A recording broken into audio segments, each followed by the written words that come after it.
La Terre, cette petite planète qui abrite beaucoup d'espèces vivantes, tourne à petite vitesse constante. Son climat change fréquemment. Ce même climat crée plusieurs cycles de vie. Ainsi, seules les espèces qui s'adaptent avec ces cycles de changement climatique peuvent y vivre confortablement. Les dinosaures, à titre d'exemple, ont occupé la Terre avant l'apparition de l'homme.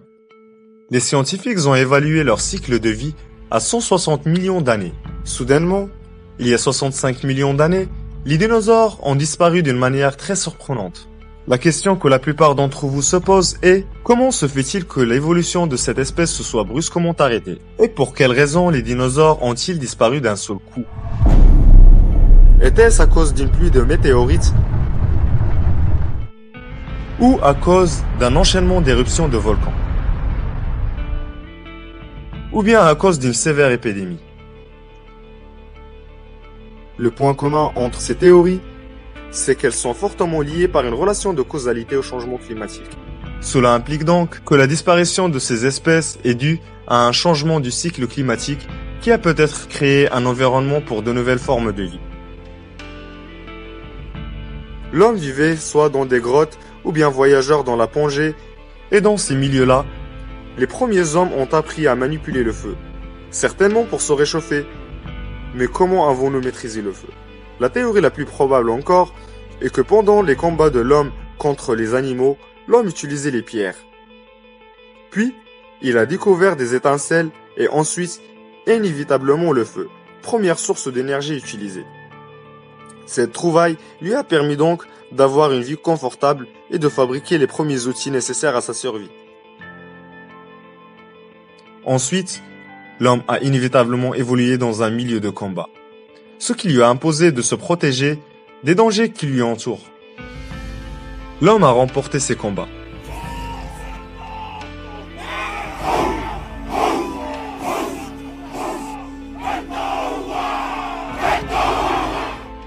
Il a exploré la planète Terre pour la dominer, mais malheureusement, il a évolué avec une philosophie de guerre qui n'a pas su adapter avec un peu de recul. D'où l'apparition des conflits entre les hommes que nous connaissons même dans nos jours.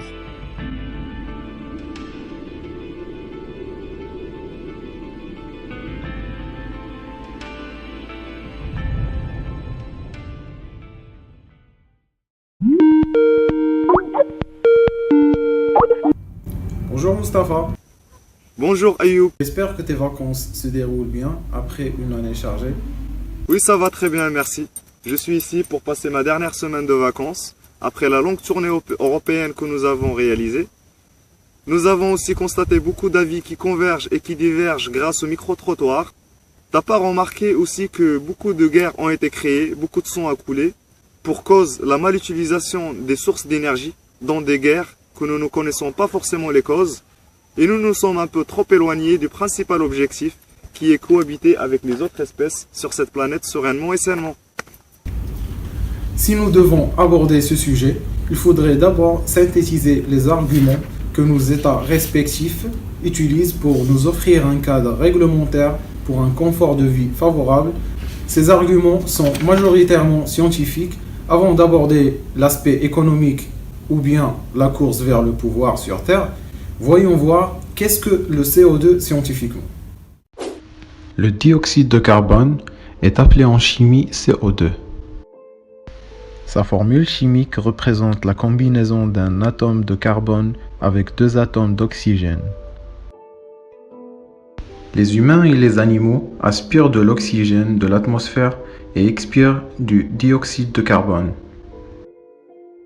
Le dioxyde de carbone se trouve aussi dans la biomasse en décomposition. Le dioxyde de carbone est un des nombreux gaz à effet de serre qui aident à contrôler la température de notre planète.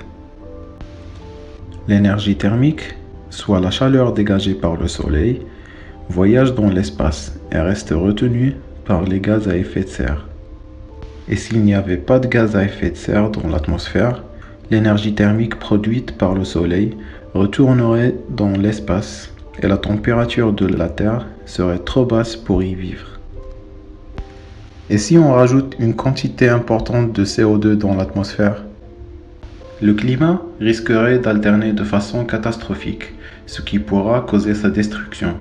Selon le groupe intergouvernemental d'études du climat, si nous continuons à nous suicider, nous serons grillés. En tout cas, c'est ce qu'il affirme. Mais c'est tout de même étrange. Toute la vie est basée sur le carbone, et tout ce carbone, qui est la source de la vie, provient de l'atmosphère.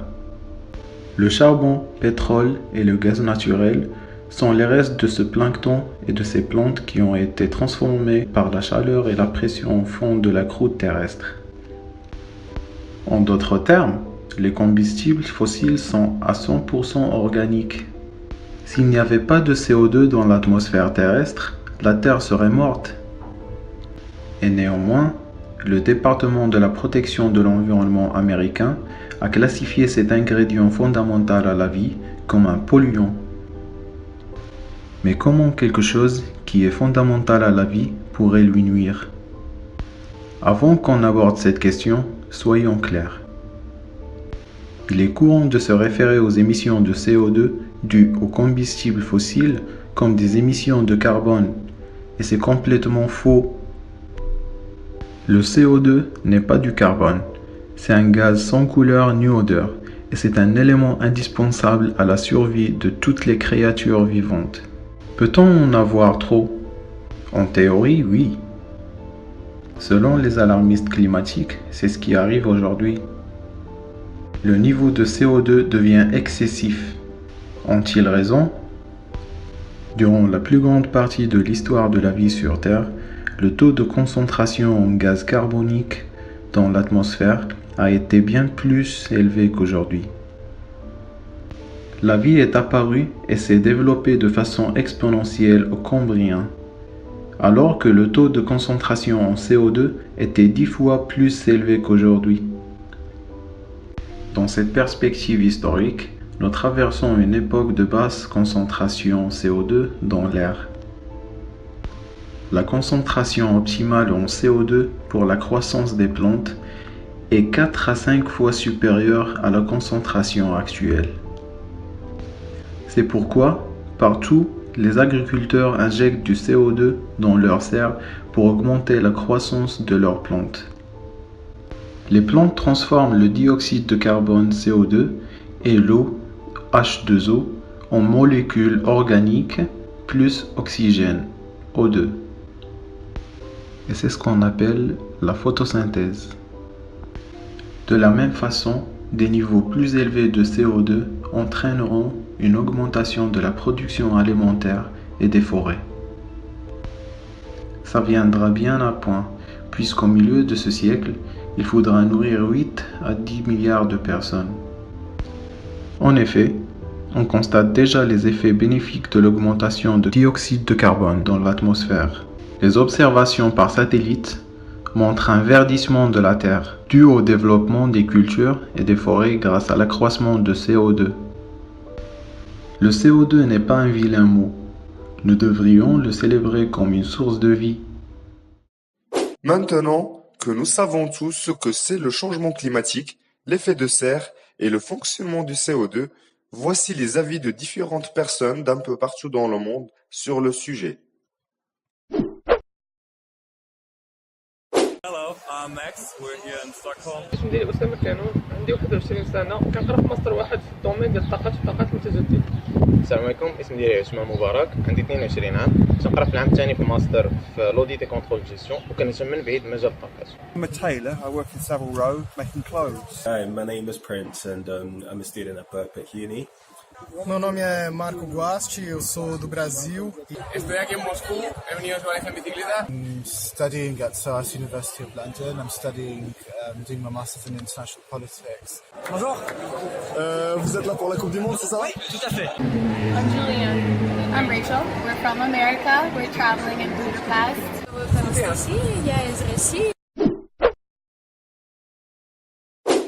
كنلاحظوا في النظام التعليمي المغربي انه التلميذ ما كيكبرش عارف كل ما هو جديد في مجال الطاقات، وبالتالي ما كيكونش عنده اهتمام كبير بهذا المجال وما تيتبعوش.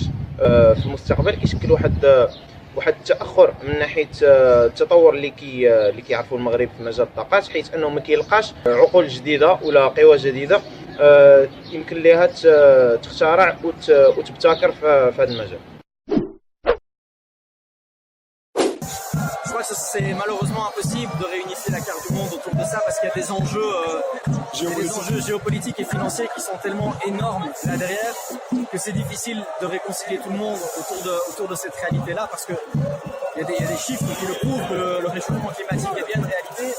Pourtant, certains continuent à dire que c'est pas vrai. Donc, je crois que c'est difficile. Como, na verdade, empresas são responsáveis por ditar as nossas políticas econômicas de energia, eu acho que sem uma abordagem que leve em conta tanto aspectos de classe quanto aspectos de mercado, a gente não vai conseguir se unir em volta desse assunto, porque é uma questão mais do que meramente teórica, é uma questão que também envolve classe e também envolve as formas de produção modernas. I guess we need to promote the future of the electric car, really. I think George Bush Senior put the kibosh on the electric car in his time, and it could be more advanced than what it is now. The ways in which we are harming the environment here are actually affecting other parts of the world much more than here, and we don't know too much. Yeah, we don't really know too much about that. So I think it's important for us to include these things in discussions about environment. I don't really know what's a solution for it.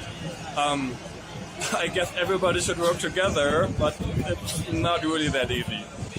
En mi opinión, y la verdad es que es una pena que los políticos no quieran ver este gran problema que hay a nivel de todo el mundo, las catástrofes que están habiendo a nivel natural y social, los desplazamientos humanos, y creo que deberíamos de tomar conciencia todos para que empiece a haber un poquito más de igualdad en todo el mundo y usar, por ejemplo, más la bicicleta, como es mi caso, que he venido desde Valencia a Moscú en bicicleta, hacer un poquito más de deporte y que no hayan tantos intereses políticos y que haya más intereses a nivel social.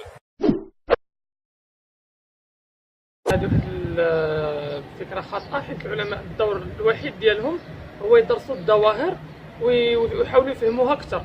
يعني عندهم واحد مجموعة ديال الأسئلة اللي كيحاولوا يجاوبوا عليها. أما بالنسبة ديال واش يقدروا يوصلوا بالعالم لواحد العالم سليم، كاينين بزاف د الحوايج اخرين اللي كيدخلوا خارجيا، مثلا البراكين، مثلا الزلازل اللي ما يقدروش العلماء يتحكموا فيهم، هادو يلاه كيقدروا يدرسوه. In order for like scientists to put their best knowledge to use, they are not able to do that because of restrictions through like the government or like companies or funding, things that will stop it from getting to the level that we think that it should get to. In an ideal world, if scientists could explore all their options, I think we could take 5-10 years from now, we could have taken big steps to prevent climate change from getting worse, or to at least like go back and making things even better than they are now. ورغم الحلول اللي كتوضع عند مجموعه من المؤتمرات بحال مؤتمر كيوطو ولا مؤتمر مونبولي، مازال كنشوفوا ان ارتفاع نسبه ثاني اكسيد الكربون في الكره الارضيه في تصاعد، وهذا ان دل عن شيء انما يدل على ان مازال مجهودات الانسان تقليل نسبه ثاني اكسيد الكربون مازال ضعيفه بزاف، مازال خص الخدمه اكثر باش نقللوا من هذا الغاز.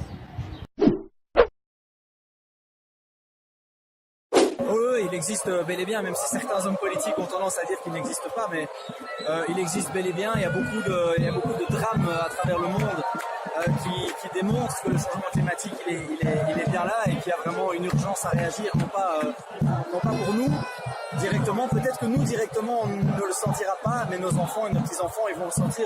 I think with how the world is set up, especially in America, we have a lot of knowledge about climate change and that it exists and that it's a big issue. And we also have done research as to things we can do to solve the problem, how to reduce carbon dioxide in the environment, how to carbon dioxide emissions, how to produce energy in more efficient ways, use restrictions on companies or use more, be cognizant of natural resources. اللي تنعرف على غاز ثاني اكسيد الكربون هو انه بالاضافه لكونه غاز سام جدا تؤدي مع مجموعه من الغازات الاخرى الى تسريع دائره الاحتباس الحراري اللي كتؤدي بدورها الى ارتفاع درجه حراره الكره الارضيه، مما سيتسبب في ذوبان الجليد اللي كاين في القطبين الشمالي والجنوبي اللي غيؤدي الى ارتفاع مستوى الماء في الكره الارضيه عامه ويشكل هذا خطر كبير على جميع اشكال الحياه في الكره الارضيه. I think it's something that's affecting everyone. Well, it's something that'll be affecting the future generation. So that's something that we need to take care of from now. You get emissions from like cars, which the government are doing bits or trying to do things about to hopefully change the effects on how it affects our future generation. So instead of petrol, we're now using more fuel substance, and they're also looking more into why the ices are breaking in Antarctica and other areas and how it's affecting animals like the polar bears, etc. So as long as the government is doing their bits, hopefully they'll find ways to reduce energy sources in the future, and hopefully will affect everyone in a positive light. But in terms of like wind power and solar panels, yeah. But I think that the U.S. is starting to become, a lot of people are like becoming more cognizant of it and making moves to do things like that. But I don't know. Not at the pace I would like. И в частности говоря о нашей стране, мы являемся, можно сказать, легкими планеты, потому что в нашей стране расположено очень много лесов, которые, как известно, очищают воздух, дают нам кислород. Однако пока что проблема вырубки лесов стоит очень острая, и в целом продвижение не столь, наверное, значительное. И надо, скорее всего, делать какие-то совместные шаги на глобальном уровне, то есть действовать не только одной страной, но вместе, чтобы достигать каких-то результатов. Спасибо. People are talking about it and people are trying to get involved and trying to change it. But in the UK, we have recycling, so we're trying to separate our rubbish with recycling. But a lot of people don't realise how important it is. I believe in the next 10 years it will change. Notre planète pourra rencontrer deux scénarios possibles, qu'on appellera Terre A et Terre B, selon deux théories. Dans la planète Terre A, Nikola Tesla pense qu'un potentiel appelé l'énergie libre entoure la Terre et est un immense réservoir d'énergie propre et décentralisée. Si nous suivons la proposition de Tesla concernant la gratuité de l'énergie, il n'y aurait pas de conflit, ni d'intérêt économique autour des sources énergétiques. Il y aurait plutôt des ondes électromagnétiques qui vont englober la Terre A et servir à l'électricité gratuite pour tout le monde. Mais dans cette perspective, il est aussi possible que la Terre A et l'espèce humaine connaissent une fin dramatique comme celle que nous avons rencontrée dans le passé. Car l'homme pourrait en abuser pour déstabiliser son cycle de vie à cause de notre expansion démographique. Dans le deuxième cas de figure, planète B, l'homme négligera cette question d'indépendance énergétique et continuera à faire la guerre. Et puis, comme l'avait prédit Stephen Hawking, le danger pourrait venir de l'extérieur, et que les étoiles allaient manquer d'énergie et que notre cycle de vie va s'éteindre naturellement. Dans les deux cas de figure, la Terre risque de connaître la même fin tragique. Nous devrions plus diriger nos efforts vers la recherche, à nous préparer au changement de cycle climatique futur, plutôt que chercher à prendre le pouvoir sur Terre. Donc, seule une sérieuse remise en question sur notre philosophie de vie pourra le permettre.